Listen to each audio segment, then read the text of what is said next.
We're back, and this is one of my favorite parts of this whole program because the Adoption, the Making of Me live podcast begins now. Sarah Reinhart, Louise Brown are the hosts of the Adoption, the Making of Me podcast. This is their live show today with a special guest, Dr. Abby Hasberry. Now, I got to tell you something really special about Abby because she and I have a connection. Abby and I went to high school together. So what you're about to hear, I was there. I just didn't know it. So I'm going to tell you a little bit about Abby's story. She and I went to high school in Columbia, Maryland, about 40 minutes up the road. Abby is a domestic transracial adoptee and a birth parent. She was adopted as an infant and the youngest child in a family with 3 biological children, making her not only the only adoptee, but also the only African American in her family. She is in full reunion with both her biological family and her biological son. She is married and is raising 3 children. Dr. Hasberry describes her adoption journey as a social and mental health experiment, which she has titled Adopting Privilege. Her work involves providing awareness of the trauma and identity confusion involved in adoption. She also aims to center the voices of adoptees in the adoption narrative.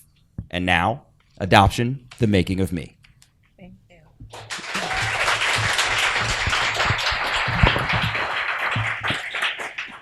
Abby, thank you for being our guest. Thank you. Pretty happy to have you. Excited to be here. I met you at Cub in Kansas City. Was that last year? Yeah, The year before? Last year. But there's a possibility our paths may have crossed earlier than that. The Cutler Ridge Mall. Oh my gosh. I was a waitress at Raffles. Wow. All right. And isn't that such a... It's a mall that if you know, you know, but if you don't, you don't. It's such a, that area of Miami is a very little known area, 163rd Street in the 80s. So anyway, I just wanted to say that. So. And it's not like the mall. No. The Dade County was the big one. Yeah. So, yeah, that's crazy. Yeah. So anyway, I just wanted to say that because I thought when I read that, it blew my mind. I've never met really anybody cool. else who knew that place. So amazing. welcome. Louise is going to kick it off with a question. Welcome. Hi, Abby. Hello. So excited to meet you. I felt jealous because she had met you at Cub, but I heard a lot about the mall, by the way. Raffles, we figured out when you guys would be there. But so this book, I mean, we read it to come on, and we're just blown away. And you've written, I wanted to read this. My story is complex, both ugly and beautiful, and I make no apologies for its rawness. What was it like to write your truth without sugarcoating?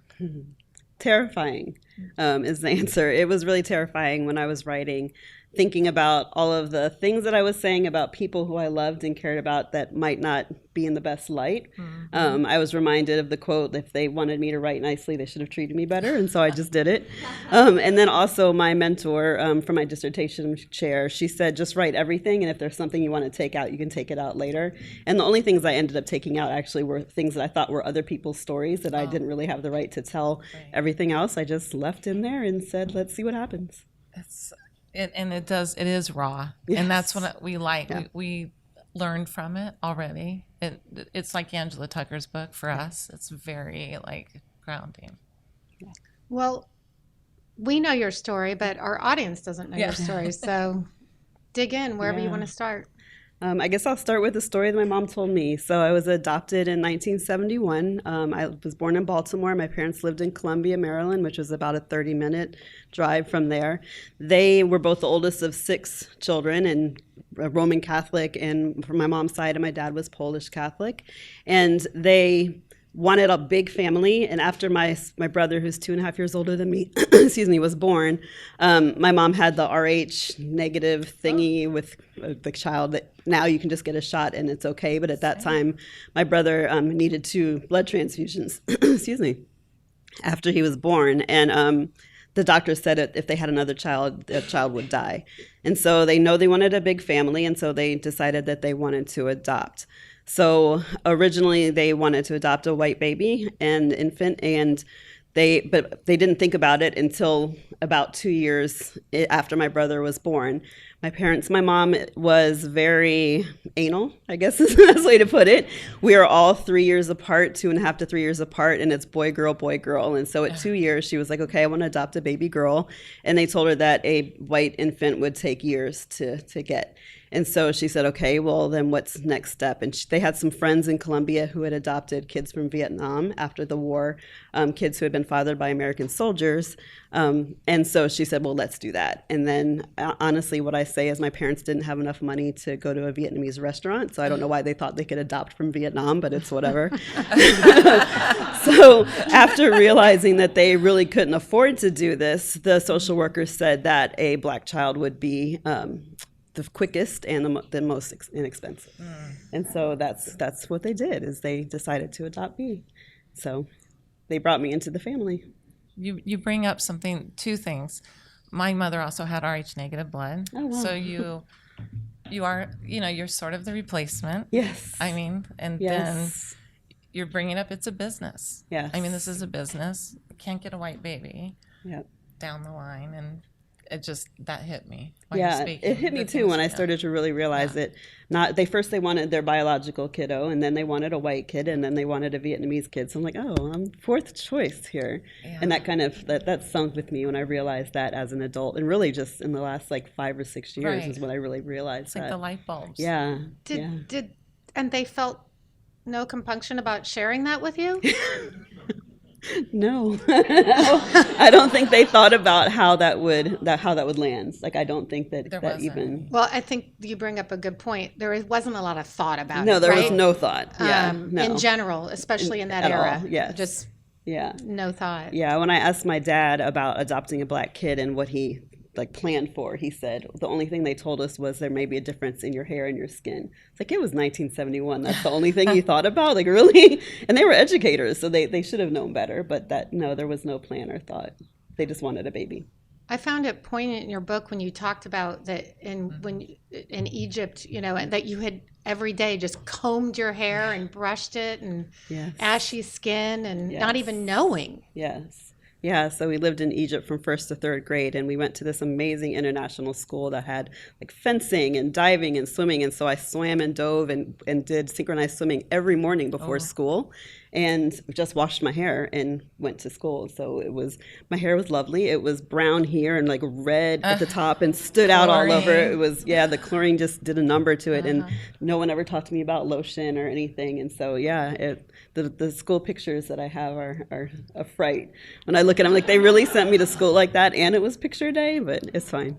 But yet they knew that your hair and skin would be different, but they didn't go any further to change that. No, still did not.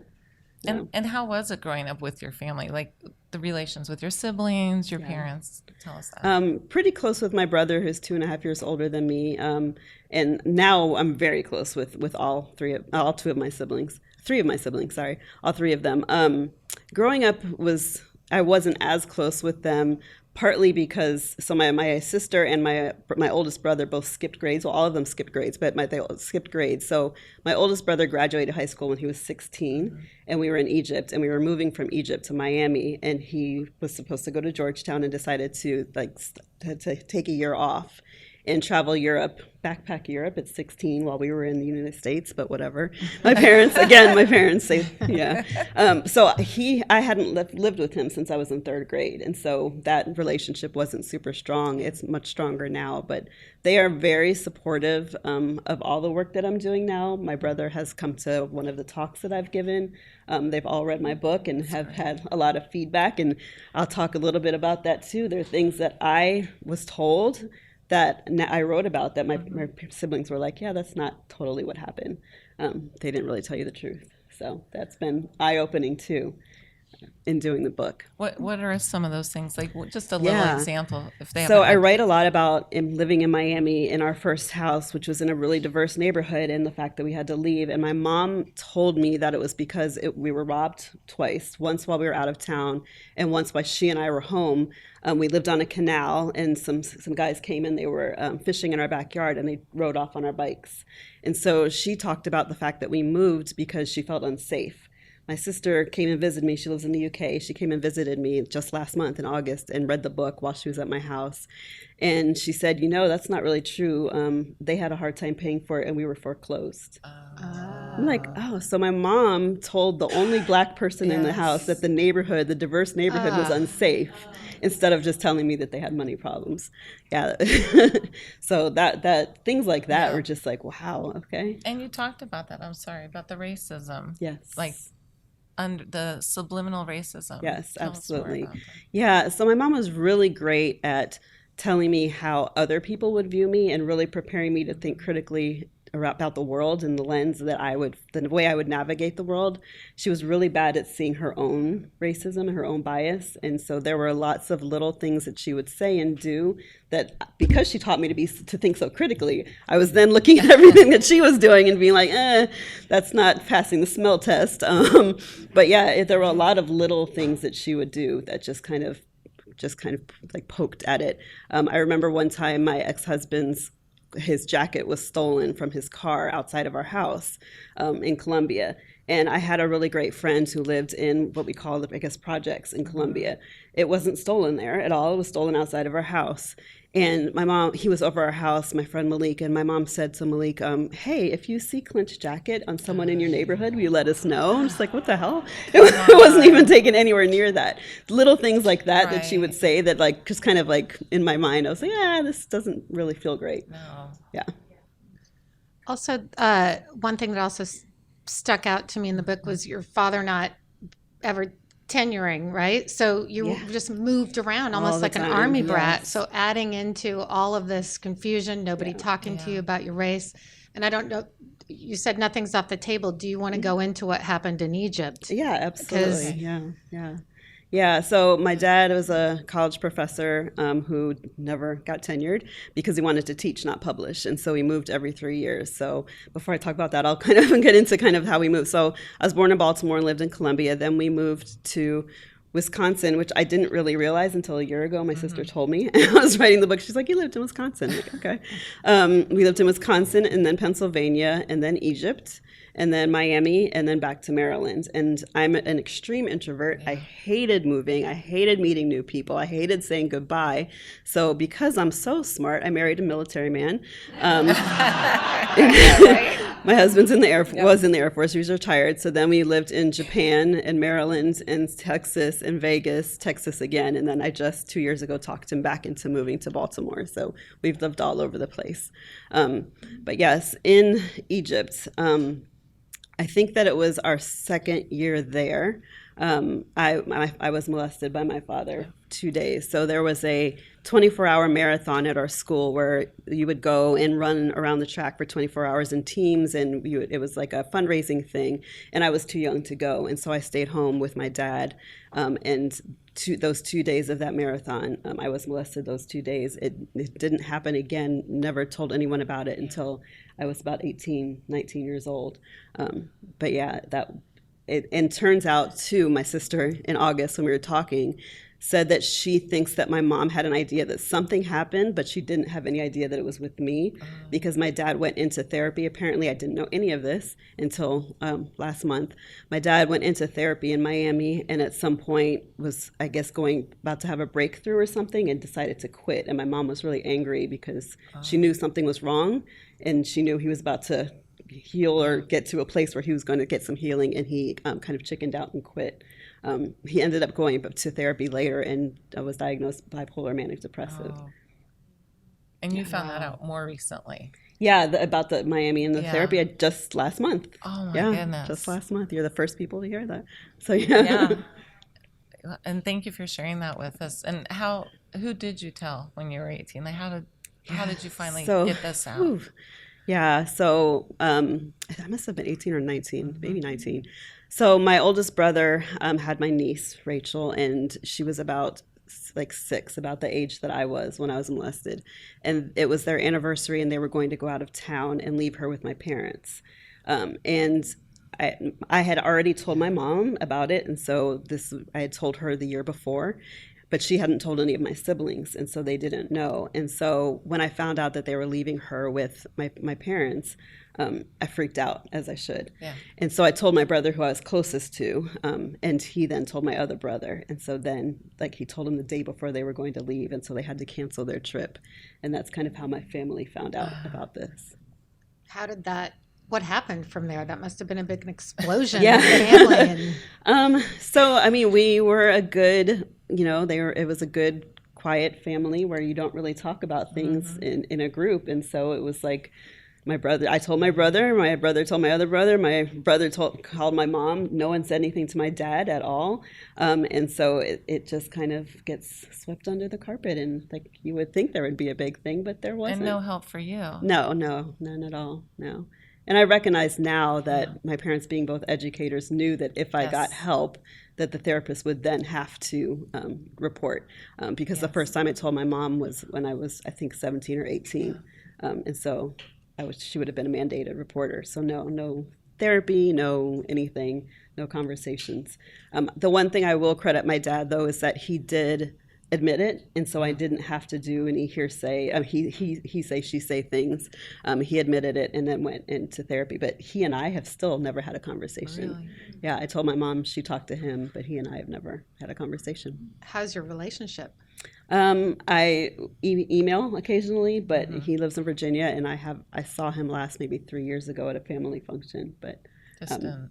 yeah, it's a relationship of boundaries, but boundaries that don't hurt anyone. So we've never talked about any of this, and when I see him, I'm polite and nice, but yeah, we're not really close.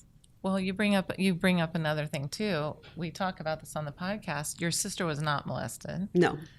Often the adopted children, foster children are, I mean, you're not blood and you are. Mm-hmm. And what have you found out about that? I know you know a lot about all of this. Yeah. So. Yeah. I talked to my sister about that actually just a month ago, and she has great guilt about that too, about the fact that she wasn't, and that I was the one because she's my protective older sister. Yeah. So, yeah. But yeah, that's it. I had that question all the time. Right. Is that why? Is that why it was me? Yeah. Mm-hmm. Yeah. What did they tell you about your adoption and your natural parents and?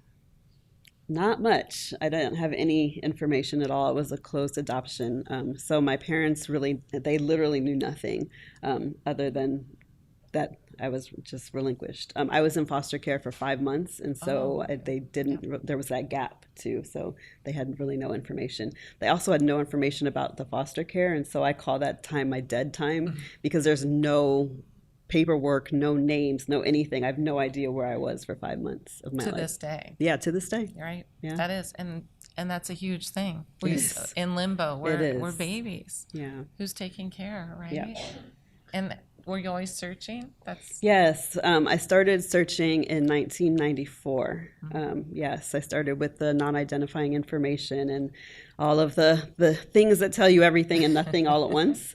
That I later found out a lot of that information is altered, and mine was altered by years. And so my brother was 2 years older than me. He's actually 3 years older than me. They said my mom was a certain age, and she was older than they said she was. So all of that was a little bit altered. But I started with that non-identifying information and really trying to find my family. The ironic part is that I started searching in 1994. My dad died in 1996, and he never knew that I was even conceived. And I didn't find my family until 2017. Yeah. My father also didn't know, and I just met my aunt for the first time. Yeah. Anybody in that amazing. family, so I know that I feel grief about it. Yes. A lot of grief about it. Yes. So tell us about your search. So I got the non-identifying information and then contacted the agency, and they said we would send out letters, and so they sent out letters. They never got any responses. They did have my biological mom's information. She just never responded, so they weren't sure if they had the right person or not. They weren't sure. I asked them to find my dad, and they weren't sure, so she had written down his name was Ike. His name's actually Isaac. And so his nickname was Ike. And so they couldn't find anything I don't know why, since I was able to find it, but that's fine. But yeah, so that was years and years and years of going back and forth and paying money to people, to intermediaries, and trying to figure this all out and get information from nobody really, over and over and over again. And so finally in 2017, I did a DNA test and matched with a first cousin. And my first cousin also was adopted, but she had received from the state of Pennsylvania her non-identifying information, but they just she thinks now that her adoptive mother sharpied out the names. She originally thought that it was the agency, but she thinks now that the names were actually on her paper and her adoptive mother sharpied it out. So when you hold it up to the light, you could see everything.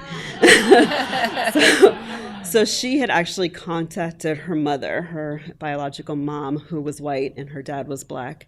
And her mom was married to a man who didn't believe in interracial relationships, and so she refused contact with her. And when my cousin found that out, she stopped searching. At that point, it was such a wound that she stopped searching. But she gave me the name, her dad's name, and I knew from my non-identifying information that my dad was the oldest of a lot of children, and that my mom had a brother who was 13 years younger than her. And so I knew that she had to be related to my dad and not my mom. And so having that last name, I was able to do Google searches and I actually found a record in the state of Maryland that had his name, my mom's maiden name, and my birth date, and black baby girl. It's oh my God, that's me. So that was the first time that I realized it. And so having my mom's maiden name, I then went on the internet again and just found it was a Tift was the last name. So it was a weird last name. So I went searching for Tift in Maryland and found her sister's obituary. And so then it had her name there. Yeah. And so that kind of just blew it all up. So then it was all those awkward Facebook messages. Hey, I may be a family member. Will you take a DNA test for me? And so I found a sister who would on my dad's side, and then my brother on my mom's side, who was 3 years older than me. They both agreed to take DNA tests and confirmed. The obituaries are big. They are huge. We talk about it all the time. Searching those obituaries, you get all the names. So much information. Yeah. Wasn't that your brother that was with you at Cub? One of my brothers, on my dad's side. Yeah. He was I with love me. that they're supportive. Yes. And on it. And so you were in, how did the reunion, tell us? Yeah, the reunion was, a lot. So I went in knowing that I had this brother who was 3 years older than me, and that was it. And then finding my dad. So my dad was married originally, and they had 5 kids. And then he got divorced, and he had me and my sister, who is about 8 months older than me. I guess our mothers were pregnant at the same time. But so he had the 2 of us. And then their mom had another 5 kids. And they all think of me as their sister. So I went in looking for one person, and I came out with 12. That's amazing. 12 siblings. And again, deep introvert. That was a lot. So part of my reunion process was using the Glide app. So Marco Polo and Glide, where I would send a video recording to a group, and then they could see the video and respond to my messages. Right. So I only had to say it once, and I didn't have it all on my phone, text messages going on and on and on. I could open the app when I wanted to, and so that was really important to me, was to put up those boundaries for me, so that when I finally met them in August of 2017. I was ready. We had talked, we had exchanged videos. I learned a lot about my dad, and I met them. So my family has a family reunion on my dad's side the third Sunday of every August. And it's actually Baltimore City has named it the Sims Family Reunion Weekend, because my family was so big. And so I went to that reunion and met grandparents and uncles and just a ton of people. It was great and overwhelming. You were embraced. Yes, very much so. And I look just like them. So it's the first time I looked like anybody. How'd that feel? I mean, we know how this group knows how it feels, but for our listeners, how'd that feel for you? Amazing. Someone recently asked me what was the biggest compliment I've ever received, and it was a text message from my sister Sissy, where she sent a picture of the 2 of us side by side, and I said, "Oh my gosh, I look just like you. I finally look like someone." And she wrote back, "You look like a bunch of someones." And I was like, "Oh." So yeah, that was just the best moment for me. Yeah. How did your mother? Yeah. So, yeah. So she has refused all contact with me. She never told anyone she was pregnant. And so she was really angry when my brother came to her and said, hey, did you have a child? And she actually denied it and said that I was her dead sister's child. And he said, Mom, I've already done the DNA test. I know the truth. And so then she admitted it. And then she wrote me a really nasty letter telling me that she never wanted to meet me and that she never wanted me or any other children and that she was never going to see me. She lives a half a mile from where my daughter goes to college and about 6 miles from me now. She is married to a former Maryland state senator, so I think part of the keeping up of the image is part of the problem, and I guess she just hasn't done her work. So, It sounds like that's the case. She had other kids? So my brother's older than me. Okay. Yeah. Okay, and do you have a relationship with him? So I did for a while. He really, for a few years, we were really having a really great relationship. But he has 2 kids, and one of them is the exact same age as my daughter. His daughter and my daughter are the exact same age, and again, half a mile from each other right now. And he wouldn't tell them about me. And so I got to the point where I was like, I need to put this boundary up. This doesn't feel good. And so I told him I didn't want contact until he was ready to tell everybody that I exist. Yeah, and we want to get in because you're big on the boundaries, and we want to get into that. But so your brother, maybe because of your mother's reaction, right? So it affects everybody. Yes. The adoption, because this goes down to your children live half a mile from each other, cousins, and can't be cousins. No. And that's just another heartbreaking part of some of the fallout of adoption, right? Yeah, and I didn't even realize how much it affected my kids until this summer. We were at a reunion with on my dad's side, and I saw my oldest daughter with her cousins just hanging out. And I was looking at it, I was like, oh, wow, it's so cool. My family, I get to see my family. And my husband said, no, that's her family. I was like, oh my God, I didn't even think about it that way. It's hers too. Like, this is the first time she's had Black cousins. Right. And so it's been absolutely amazing and heartbreaking all at once. Yeah. We're mind blown constantly over these things. I mean, all these years into it. The loss. Yes. Yes. My son, when we met my aunt last week, because he grew up with my adoptive family and he never gelled really. And he said, it's really different when it's blood, just we spent 2 hours with her and he really noticed the difference. And then it's another grief loss of what you didn't get. Yeah. We were together last summer, a year ago. And it was just the siblings, and they were like, let's sit around and sing the song. And so they all were singing the song that they used to sing growing up, this church song. And I never went to church, first of all, but they were too busy moving. Yeah, seriously. But I didn't know the song, and so it was great to be embraced. But at the same time, there's this feeling of like all these things that I lost that should have been mine, that were rightfully mine, that were taken. I went to my first big family reunion last August, and it felt like that. They were so inclusive, and you're part of this. But you've missed a lifetime. Yeah, you're still sitting there as I don't know any of this. Yeah, and it's a strange disconnect. Well, you have a bigger story than this. I do. You're also a birth mother. I am. And tell us about that. Yeah, when I was 16, I got pregnant and just did not tell anyone that I was pregnant. So this is my junior year in high school, and hit it, still ran track, still played volleyball. At 5 months pregnant, my parents thought I had mono because I was sleeping a lot and sent me to the doctor. And he, of course, right away was like, oh, you're pregnant. And I'm like, yeah, I know. And he said, you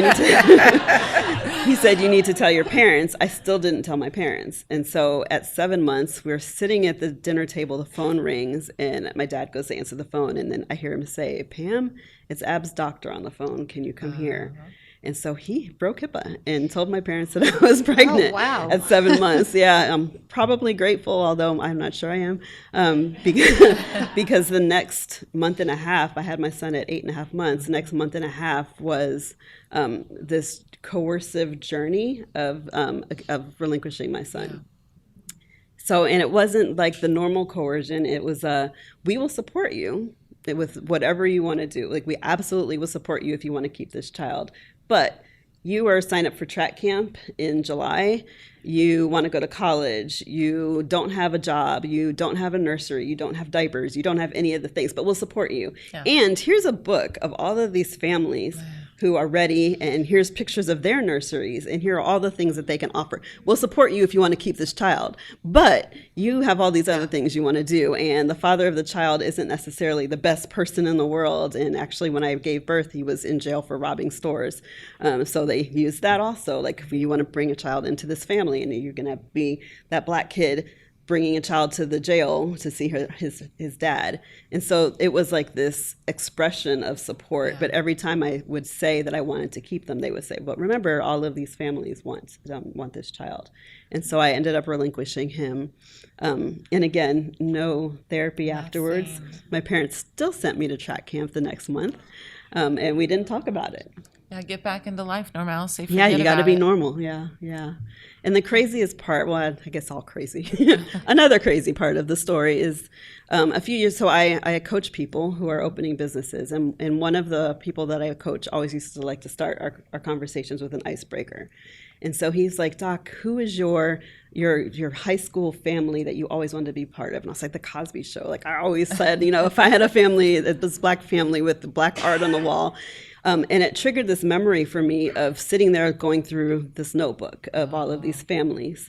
And I chose a family that had a black mom who was a doctor and a white father who was a lawyer, and they had already adopted a black son. And the one thing I didn't want was for my son to be a transracial adoptee and have the identity stuff that I felt growing up. And so I remembered in that moment choosing that. So this was like 2023, I guess, that I had this like recognition of this happening. I found my son in 2010 or 2011, I don't remember which, and he was a transracial adoptee.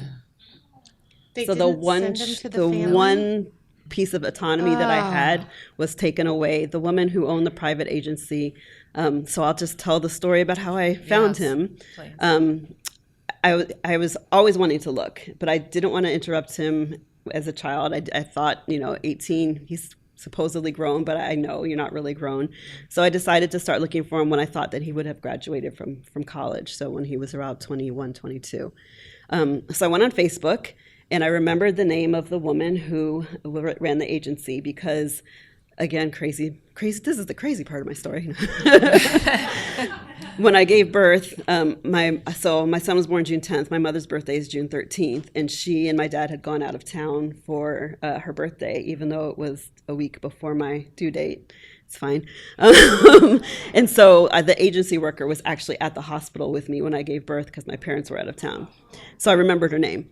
So I went on Facebook and I found her and was like, hey, do you remember me? And she was like, yeah, you're the only birth mother who I was in the room with. So of course I remember you. Yeah. So I was like, I'm looking for my son. Can you give me any information? And she was like, no, I'm sorry. Ethically, I can't do that.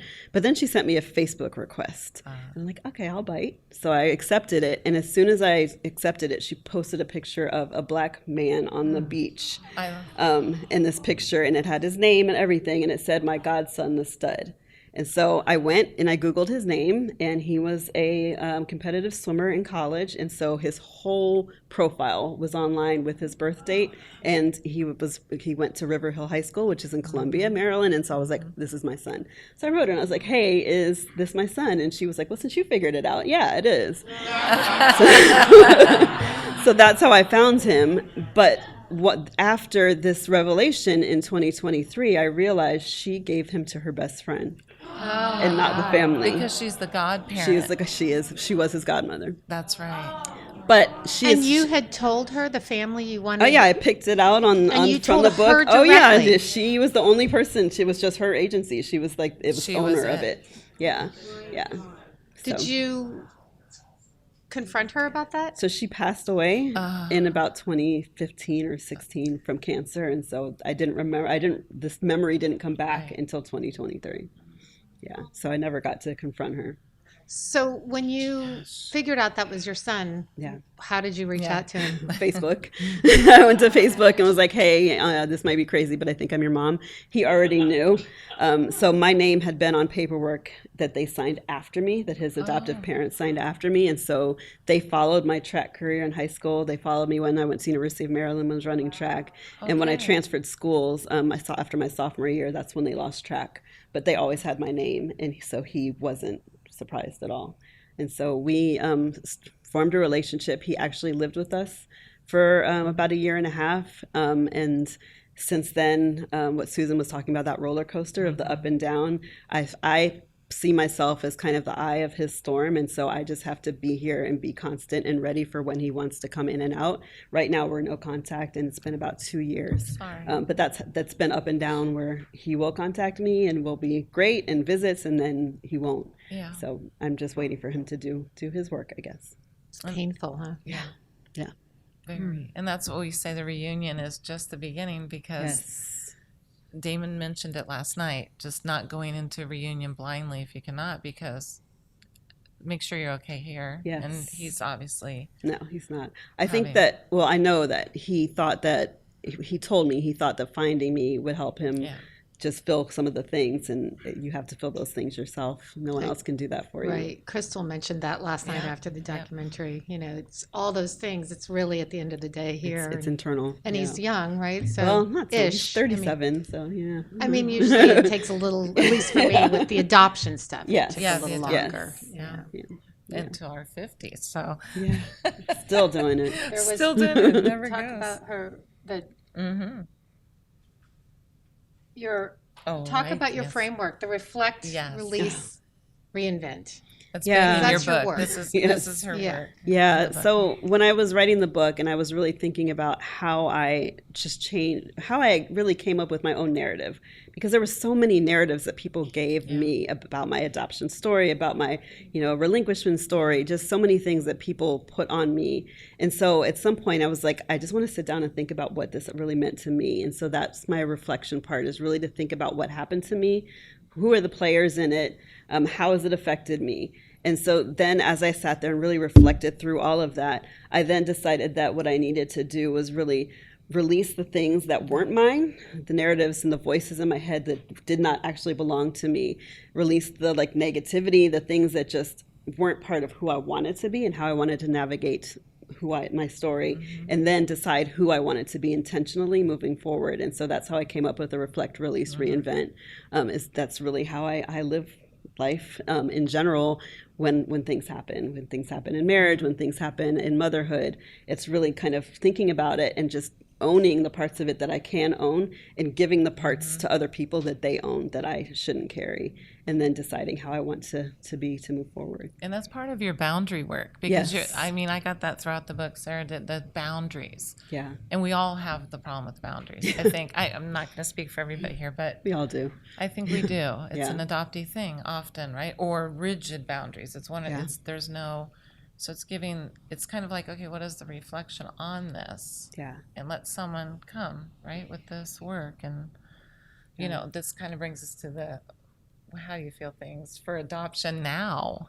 Well, I quickly wanted to just give a moment of admiration because of everything you went through, right? I mean, fourth choice, moving around so much, a father who molested you, a mother who rejected you, but here you are, this strong person in a marriage with kids and very calm.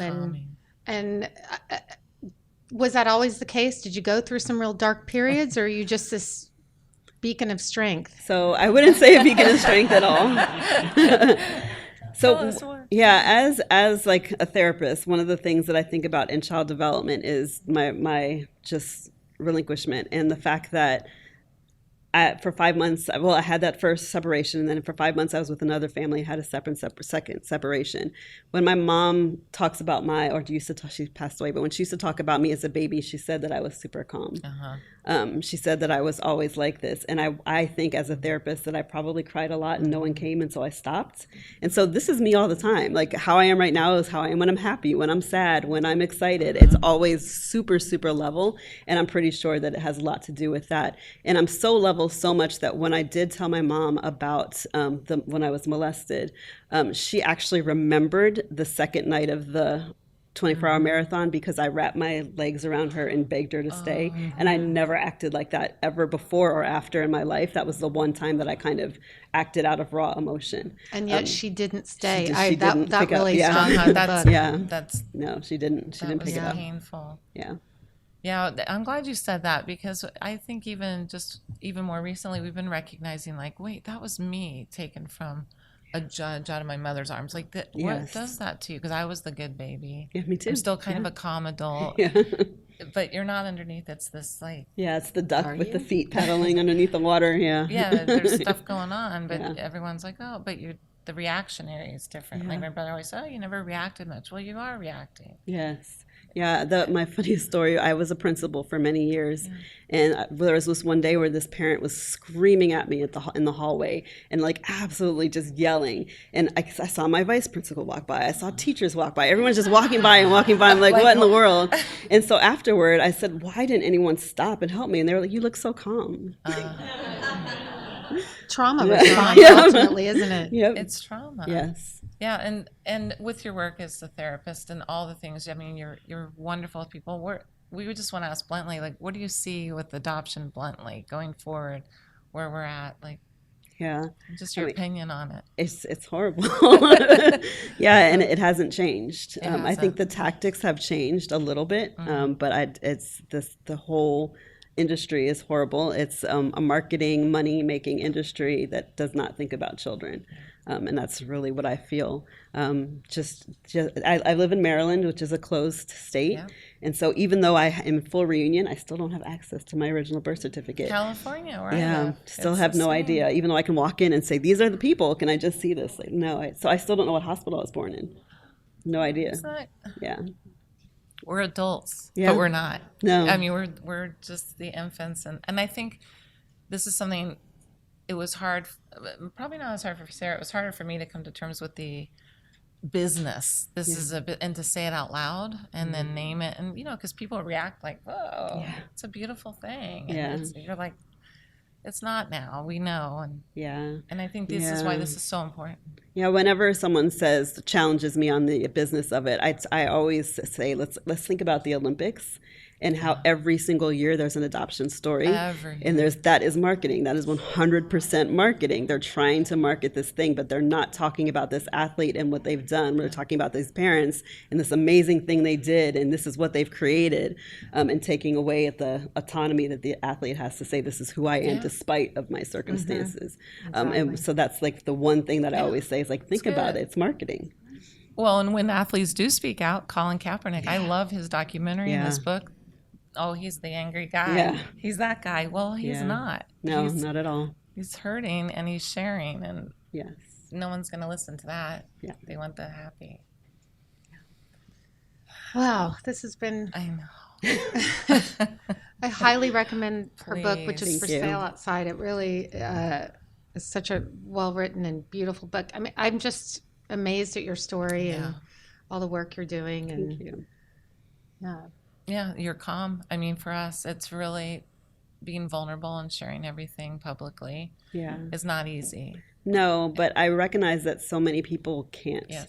That they are tied to family ties, to money ties, to just not even doing their own kind of internal stuff. And so when I realized, like, I have no reason not to, it felt like an obligation. Like, I need to do this because I can. So why not? And the great thing that's come of it, too, is my youngest daughter read the book and just was floored and was just like, I feel like I know you so much better. And it's just that, and my biological siblings reading it, too, and really having them just feel like they know a part of me that they wouldn't have known.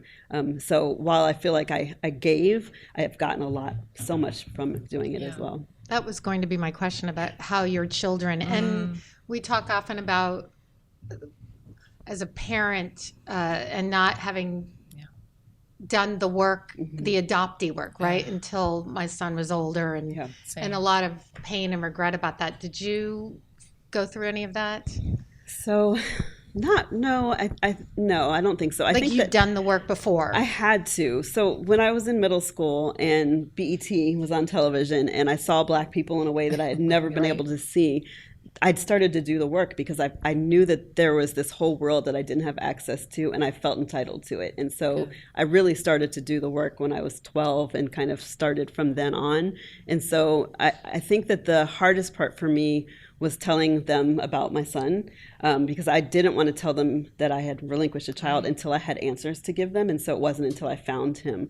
And my son that I raised, my oldest son who's 30 now, when he was younger, he used to ask for an older brother. And so that was really hard, like knowing that there was one out there.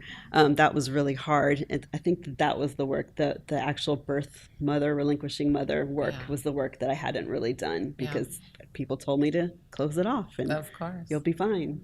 Go to track camp. Does your oldest child, does he talk to? Not anymore. He did. They were really close. So I said he was a competitive swimmer. My 30-year-old is too. Like, what Black men are competitive swimmers? I have 2 of them who swam in college. And so for a while they were actually coaching together when we were in Texas. Goodness. But when he went no contact, he went no contact with everybody, which has been hardest for my daughter, my youngest daughter, who's 19, because she was 4 when she met him. And so she doesn't know life without him. And so when he does the dip in and out, the roller coaster thing, it's hardest on her. Yeah.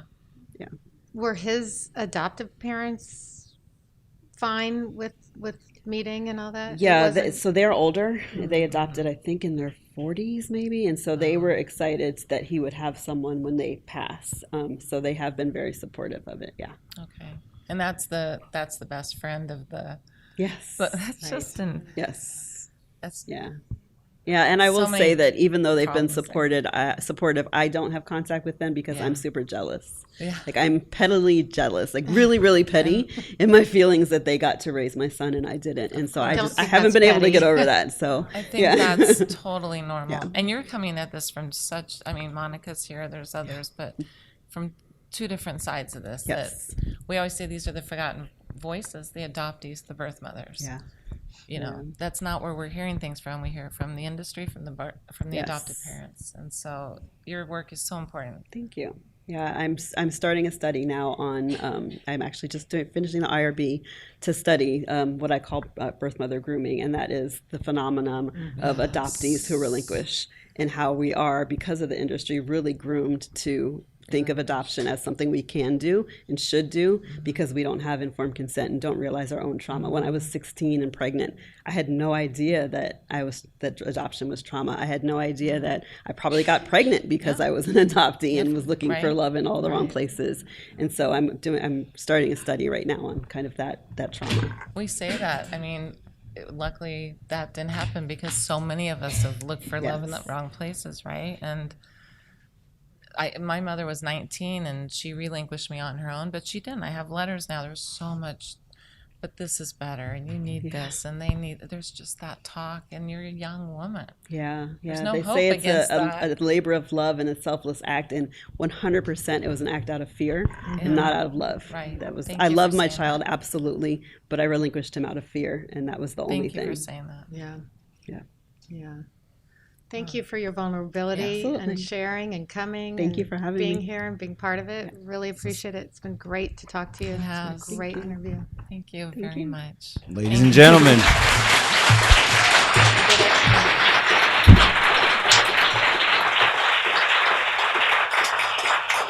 Thanks so much to Louise and Sarah and Dr. Abby Hasberry for being here and sharing her story. This has been absolutely amazing.